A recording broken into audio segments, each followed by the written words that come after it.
My people, wahala don wear cocoa shoe, wahala don tie wrapper. This message, abeg when I invite all these our brothers wey be say they dey for obodo oyibo, they like to go Africa to go carry wife.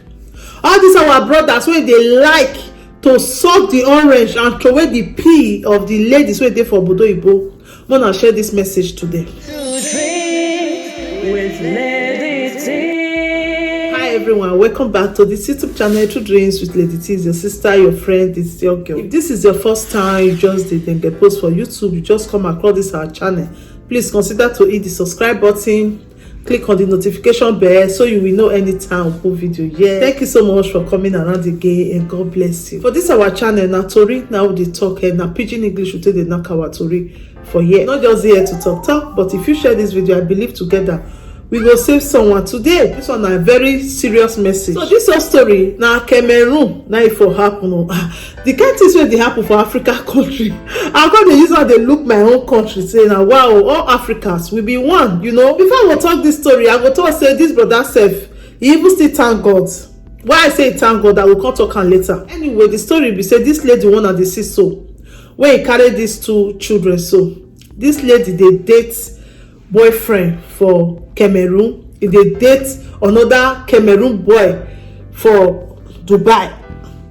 The way they Dubai, they call her, they talk to her, if they give that one hope, they tell that one say they there for her, no problem, nothing. And so that one come tell her say one carry her call, they say carry me come, no problem. Now that one come say before you go carry you come, you need to systemize some kind things, as in they squat with a friend. You need to arrange where they stay. You need to make sure say everything dey okay before you come so that you dey comfortable.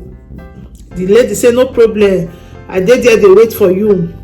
And so this brother say also work like Jackie for Dubai, come make sure say come systemize everywhere so that she go dey comfortable. Now so you come see do visa, come gather money take buy tickets, say make Sisi dey from Cameroon they come. He come they tell them my friends, come they bragado for them my friends. He say your wife now graduating they carry from Cameroon they come his wife go soon come now so they come they wait until that fateful day when be say now the day of the ticket of the ghetto land. As brother the shepherds, brother come they wait for waiting room. Make the lady come down from flight, come meet her. Now you can see one lady when be say if they waka they come, you can see this lady be resemble, but he not sure say na this lady because this lady they come with babuwa big belly. He say no, this will not be the lady, just resemble. That one they come now they smile. Now you can say no, it can't be. Not be the lady be this. He come they come in direction, they smile. They come in direction, they smile. Behold, when you reach where it is, he say now, Biggie Belle, you never marry, oh, Biggie Belle. Oh, yeah, to rugi me, Biggie Belle. Oh, Biggie Belle. Come on, what did happen? What did you swallow? Now, Belle be this one. Now, the lady come tell her, say, now, so you see, and a temptation, and a this, and then I can say, but when me they do visa, do everything, why you not tell me say you don't get belle? Because the lady won't come abroad. Oh, my people. As the boy just see her like that, the boy just dey disappointed, and so he just follow koro. He just disappear. This lady come frustrate for airport. He can't dey find help. He can't let her see help. Help when he see, not reach 2 days. This lady, he born twins, which means now 9 months pregnancy. Now it be take they come. Okay, supposing say maybe the ticket now 2 days after she born, so she for throw away these 2 children. They run, they come Dubai. I don't understand though. Now the lady now come they even they ask for help. Now you say don't frustrate for Dubai. Say make people come help her.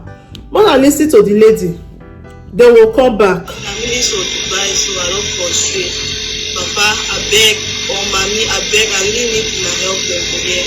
Now, see the blue pressure pikin wey God don give am. So abeg una only my pikin na pikin for all man. I no go even get na place for stay. Abeg, I really need for ex with pikin there. I no wan leave the pikin there for Dubai. And una be mommy dem too. Abeg, una understand my situation. Abeg, una. I really need una help with Dubai. So I think I don hear from this lady. He say he need help. He say don frustrate for Dubai because the guy wey dey carry am dey come, that one cower. He say he need help.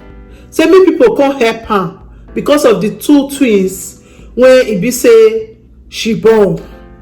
In case you wan help this lady, see her number wey you call, her direct number. He say he need help. You understand? So who wan help, if you see help. Anyway, if you dey your mind to help this lady, she dey Dubai. Say don frustrate. He say no one Dubai people, they will collect these 2 twins for im hands. So Cameroon people, if una go help, or Africa people, if una go help, una help this lady. Una don see her situation. Na she cry come out say she don frustrate. She no wan leave the 2 children for Dubai government. This brother wey carry this lady come, make e just dey thank God. Make e dey thank God say no be 1 month pregnancy, no be 3 weeks pregnancy. If not, na so this brother go koko another person pikin. When the pikin don grow, the children don grow finish, the father go come out, you come talk say na him get pikin. So the brother need to dey thank God say visa no quick come out, e take time, and that time come make am be 9 months pregnancy wey be say e go no koro say no be me get this pikin. People wey be so na sabi dey run dey go Africa, una no dey with the girl for Africa. Una no know as e dey waka, una just comot for obodo oyibo one day, una say na wan go Africa go marry. At least if you first date the girl, you come obodo oyibo, you wan go back go marry am. It's a different ball game than say you no just know the girl before, you see the girl elsewhere, or someone introduce the girl to you. Sometimes e dey work o, una no vex o, e dey work sometimes. The girl go be good girl, but all these kind of people now they come spoil the good one. You understand? So when they learn, they say the devil you know is better than the angel you don't know. You understand what they try to talk? So this lady get my sha. Truth not say make they not talk am. This lady get mind. You can't get belle. You are the man wey give you belle for Africa. You think say Dubai na European country wey be say if you just get belle like this, they'll carry you go Caritas house, they'll nurse you, give you house, give you everything. Dubai no be European country, eh? You know not say difference dey. That's why una come dey play this boy ever since. To work for foreign country no be wetin easy, because foreign and work dey different. But na no dey understand. Who know how this guy don take suffer, gather money, take do visa, buy tickets, take carry you come, probably don go rent expensive house so that you dey comfortable. But at the end, you no tell this boy say you get belle. I know say hand wey dey take beat pikin, then they say they draw near body, more na help her o. But more still tell them the truth, because truth is always bitter. If they do this kind of thing to your own brother, you will like am. Children are a gift from Almighty God, we know. I pray may you get help. That's why I put the number for there. May you foresee get help, because if I really mean bad to you, I no go put the number for there. I'll just do this video and go. But I don't mean bad to you. I pray may you get help because of the 2 children, because of the twins. If not, what you do, you not do am well. But I know they do like that. Now so now carry another person pregnancy. Now no tell the boy say now another person get belle. You go carry una come obodo oyibo. Now wetin one Cameroon brother take fall from up last year. I do the video for here.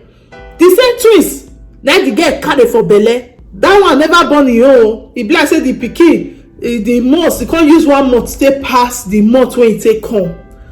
Now so that one what happen, that brother he actually from up fall. He say lele, he no go green. You understand? And so he take give himself arrow happy. But this one again now, who know wetin that brother they pass through? You get us say you born the pikin, say na twins. Now the children will just look to help you. So who want help am, wanna help am. But e no good eh. When I know they do all this kind of thing. What do you think about this video? Drop your comment down there. Your comment is very, very important. Please, if you dey go house, you want to go marry anybody, please shine your eye. Shine your eye well. Thank you so much. I would like to stop this my video for here. Share this video. We are not just here to talk. We are here to say a story that will change life, that will touch life. Now we also change situation of things. If you share this video, I believe it's gonna help someone. Today, if you are not subscribed to our YouTube channel, consider to hit the subscribe button, click on the notification bell so you will know anytime we put video here. I remain your sister, your friend, your girl, your pikin. Anyone you call me, I did there for you. True Dreams, Bright Life with Lady T. See you on our next video. Ciao, ciao. If there is anything that is bothering you, my friend, please say it so others will learn. Bring it to True Dreams with Lady T, and God will be your strength. Bring it to True Dreams with Lady T.